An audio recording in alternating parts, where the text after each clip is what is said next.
Bonjour, donc aujourd'hui je fais une petite vidéo sur comment j'ai appris que j'étais une personne à haut potentiel.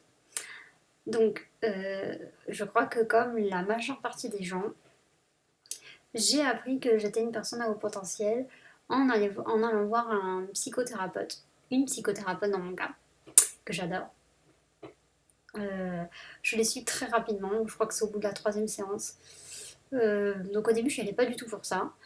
J'y allais parce que dans mon enfance, mon adolescence, j'ai eu des problèmes de santé assez plus ou moins graves, on va dire, qui ont entraîné une invalidité. Donc j'ai une problématique aussi de handicap en plus de la douance à gérer. Mais ça, je ne le savais pas donc. Et j'ai été justement consulter cette personne pour trouver des solutions adaptées afin que je puisse être plus épanouie parce que ben voilà, j'avais des choses à régler. Et au fur et à mesure des consultations, on s'est aperçu que mon problème n'était pas nécessairement mon handicap, mais plutôt ma perception du monde. Ça s'est pas avéré, au final c'est pas vraiment un problème. C'est simplement que moi j'avais pas conscience que ma manière de voir les choses et la manière dont je pensais était différente. Parce qu'en fait, c'est de ça qu'il s'agit. Quand on vous dit que vous êtes au potentiel, surdoué, tout ça, ce sont des appellations qui sont. Enfin, moi personnellement ne me conviennent pas. Je trouve qu'elles sont pas très représentatives. Euh, Elles ne définissent pas bien euh, ce dont il s'agit au final. Ce dont on parle, c'est vraiment d'un mode de fonctionnement qui est différent. Et c'est ça qui est important. Alors, au début, quand on m'en a parlé, j'ai été je ne trouve pas le mot exact, ça me gêne d'ailleurs. Pour ceux qui sont au potentiel, vous devez rigoler parce que c'est typique, hein. Des fois, pour faire une phrase, on met 5 minutes pour trouver le bon mot.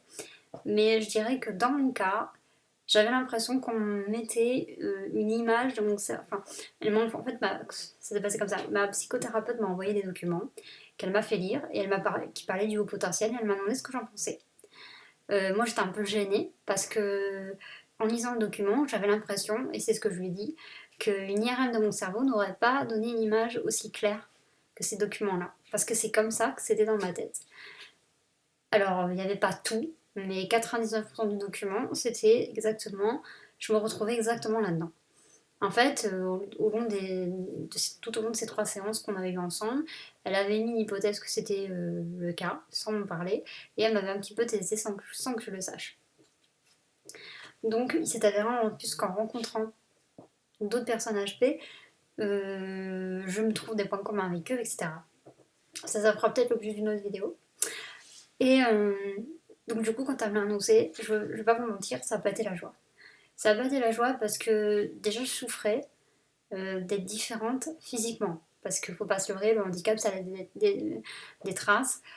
Ça vous laisse une expérience de vie qui est nécessairement différente euh, de celle, enfin, comparativement à une personne valide. C'est pas du tout la même expérience de vie. Parce que le monde vous apparaît déjà différemment, pardon.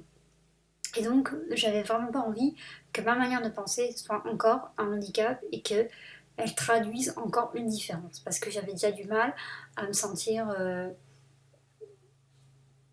intégrée dans cette société. Si vraiment c'est le mot, je sais pas si le mot convient, mais en tout cas c'est le mot qui me vient. Et donc, sur le coup, ça n'a pas du tout été joyeux pour moi. Ça n'a pas du tout été quelque chose que je voulais. Je ne m'en suis pas du tout glorifiée. Mais je me suis dit, écoute, c'est quand même. Il y a peut-être quand même du bon à trouver là-dedans. Et ça, je pense que c'est carrément mon expérience du handicap qui me pousse à relativiser les choses et à trouver parfois des choses bien dans le merdier. On ne peut pas dire autre chose, excusez-moi le mot. Mais c'est vraiment ça. C'est-à-dire, sur le coup, je me suis dit, je refuse que le fait d'avoir un mode de pensée, un mode de fonctionnement différent m'handicape en plus de ce que m'handicape mon corps. Voilà. Donc voilà. Donc j'ai eu à gérer ça. Ça n'a pas été évident. Les 2 premières semaines, j'ai broyé quand même pas mal de noir parce que je j'avais pas envie de gérer ça. Et puis après, je me suis dit, euh, et c'est le cas ces 3 dernières semaines, que finalement, j'étais peut-être pas faite pour vivre euh, ou pour avoir une expérience de vie qui soit normale. Et que bah, si j'étais vraiment une personne fondamentalement différente, il fallait que je l'assume. et que je trouve du bon dans cette expérience et que j'en profite. Parce que c'est ça aussi la vie. Et c'est ce que je regrette un peu, enfin c'est ma vision des choses, j'ai pas fait tous les groupes Facebook parce que bah, du coup je voulais rencontrer des gens comme moi.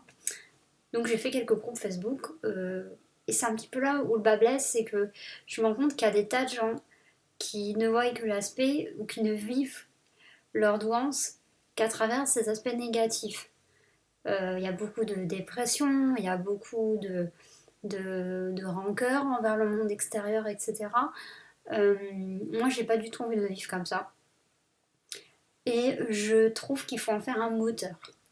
Donc, avec le recul, c'est un peu le message que je voulais faire passer. Cette annonce a été délicate au début. Elle a été source de pas mal d'angoisse et d'inquiétude. Aujourd'hui, elle me permet d'apprendre et de comprendre beaucoup mieux mes réactions, mes émotions et aussi de me protéger. Parce que ça, vous voyez, c'est quelque chose dont on parle pas beaucoup. Mais fondamentalement, je dis pas que les gens à haut potentiel, les surdoués, vous appelez ça comme vous voulez, sont des gens qui sont bons, qui sont parfaits, qui n'ont pas de défauts. C'est faux. Moi, il m'arrive de piquer des crises comme tout le monde, il m'arrive de pas être gentil comme tout le monde, il m'arrive, voilà, je suis humaine. Mais on a tendance quand même à être très gentil. Moi, c'est mon cas. Trop gentil. Et, euh, et donc, parce que j'ai une sainte horreur du conflit, j'ai horreur des gens qui crient, j'ai horreur de tout ça. Je ne supporte pas ça. C'est vraiment quelque chose qui m'insupporte au plus haut point. Et ben, des fois, on se laisse faire pour pas blesser l'autre, pour pas. C'est exactement ce que je dis dans mon blog sur les caractéristiques des hauts potentiels, c'est l'empathie, tout le temps, pour tout, pour n'importe quoi, et qui justifie n'importe quoi. Donc maintenant que je l'ai compris, bah, vous doutez bien que je suis vigilante, et je pense que ça fait partie des aspects positifs, on va dire, de cette révélation, entre guillemets, si on peut appeler ça comme ça. Et d'ailleurs, souvent, il y a des gens qui posent la question, qui disent, j'ai vu sur les groupes, bonjour, voilà, mon enfant, je suspecte qu'il soit au potentiel ou surdoué, etc. Mais j'ai peur de le faire tester, j'ai peur. Moi, ce que j'aimerais dire, c'est que quand on est. Moi, j'ai 29 ans, l'année prochaine, j'en aurai 30, logique. Et très jeune, j'avais pas un an, je crois, on a suspecté, enfin, peut-être que je dis des bêtises, peut-être j'avais un peu plus d'un an, je sais pas, mais très très jeune, j'ai parlé très tôt déjà. On a suspecté que j'étais peut-être surdouée. Ma mère, comme beaucoup de parents, n'a pas souhaité me faire dépister. Et moi, j'en veux absolument pas à mes parents. J'aurais certainement fait pareil qu'eux. Euh, parce qu'à l'époque, la prise en charge des surdoués, et c'est toujours le cas, n'était pas géniale. Et vous vous retrouviez marginalisé. Ben, moi, manque de peau, je l'étais par mon handicap. Parce que c'est la réalité. Mais j'aurais très bien pu l'être par ça aussi. Donc, aujourd'hui, il y a quand même plus de choses qui se font. Si vous avez des doutes sur votre potentiel, si vous avez des doutes, si vous vous reconnaissez dans les documents, parce que il y a mon blog, mais il y a des tas d'informations qui circulent là-dessus. Je ferai une partie ressources dans laquelle je mettrai des documents. Si vous avez des doutes sur vous, sur vos enfants, sur quelqu'un, un membre de votre famille, il ne faut pas hésiter à en parler parce que quand on ne maîtrise pas ça, quand on n'a pas conscience de ça, ça peut être catastrophique. Ça peut vraiment être pour la personne quelque chose de très dur à gérer.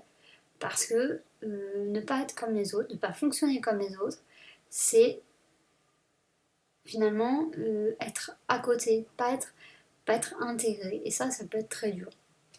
Voilà. Donc, je vous conseille vivement, et c'est ce que je disais aussi dans l'article de mon blog, je vous conseille vivement d'aller voir quelqu'un qui a l'habitude alors HP au potentiel, HPI, HPE au potentiel intellectuel ou émotionnel. Moi, j'aime pas du tout tout ça. Hein.